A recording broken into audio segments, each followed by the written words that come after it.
આજરોજ વહેલી સવારે એક મેગા સર્ચ ઓપરેશન નું આયોજન અમદાવાદ શહેર અને સુરત શહેરમાં સ્થાનિક પોલીસ તરફથી કરવામાં આવી હતી અને આ સર્ચ ઓપરેશન ખાસ કરીને અમદાવાદ શહેર અને સુરત શહેરમાં જે ગેરકાયદેસર ઘૂસણખોરી કરતા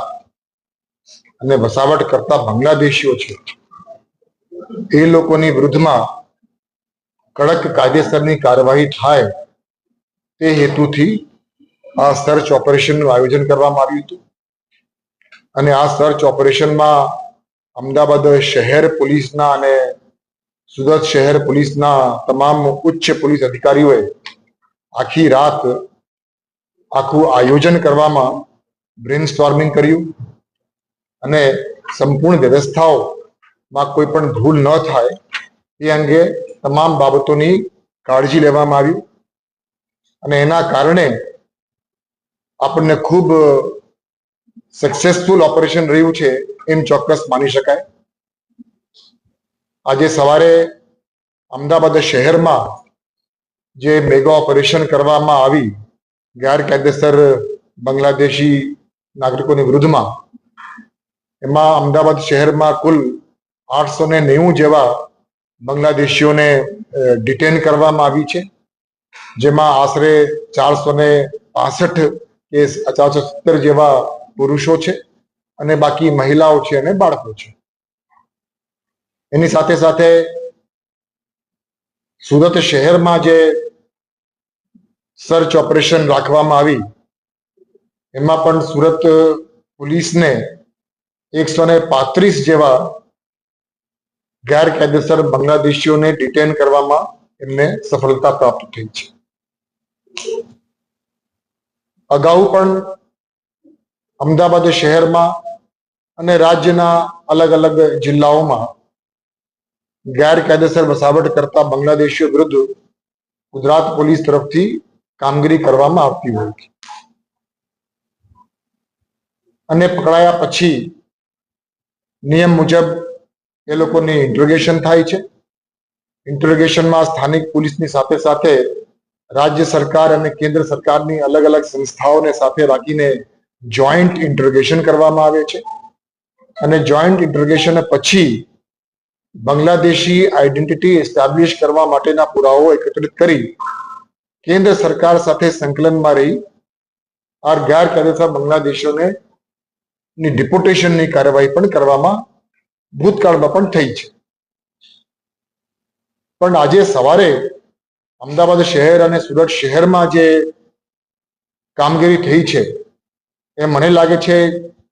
સ્થાનિક પોલીસ તરફથી ખૂબ અભૂતપૂર્વ અને ઐતિહાસિક કામગીરી આ દિશામાં કરવામાં આવી છે અને એ બદલ પોલીસ કમિશનર અમદાવાદ શહેર, સીપી સુરત શહેર અને એમના ટીમના તમામ અધિકારીઓ અને તમામ કર્મચારીઓ, પોલીસ કર્મચારીઓને એ ખરેખર અભિનંદનના પાત્ર છે. ખૂબ સારી રીતે એ લોકોએ હોમવર્ક કરી અને પછી આ સર્ચ ઓપરેશનને પાર પાડ્યું છે, જેના કારણે 890 જેવા બાંગ્લાદેશીઓ અમદાવાદ શહેરમાં અને 135 જેવાને આપણે સુરત શહેરમાં પકડ્યું છે. એ લોકોની પૂછપરછ અત્યારે ચાલુ છે. કેન્દ્રીય બળના જે સંસ્થાઓ છે એ લોકોને સાથે રાખીને આપણે હજી પણ વધારે પૂછપરછ કરવામાં આવશે અને એ લોકોની ડિપોર્ટેશન અંગેની કામગીરી પણ ટૂંક સમયમાં કરવામાં આવનાર છે. આજે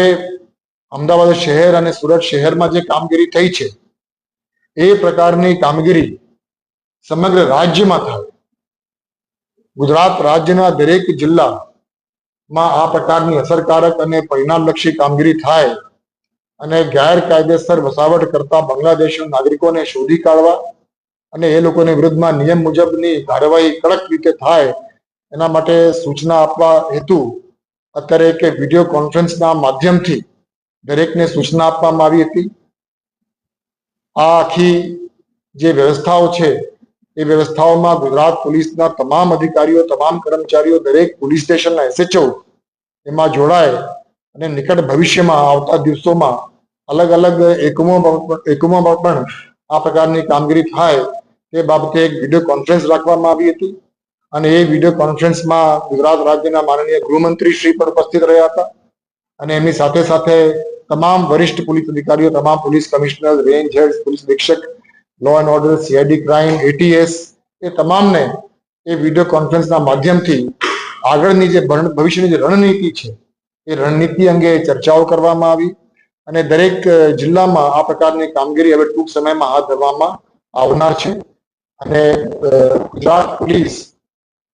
આજે બાંગ્લાદેશીની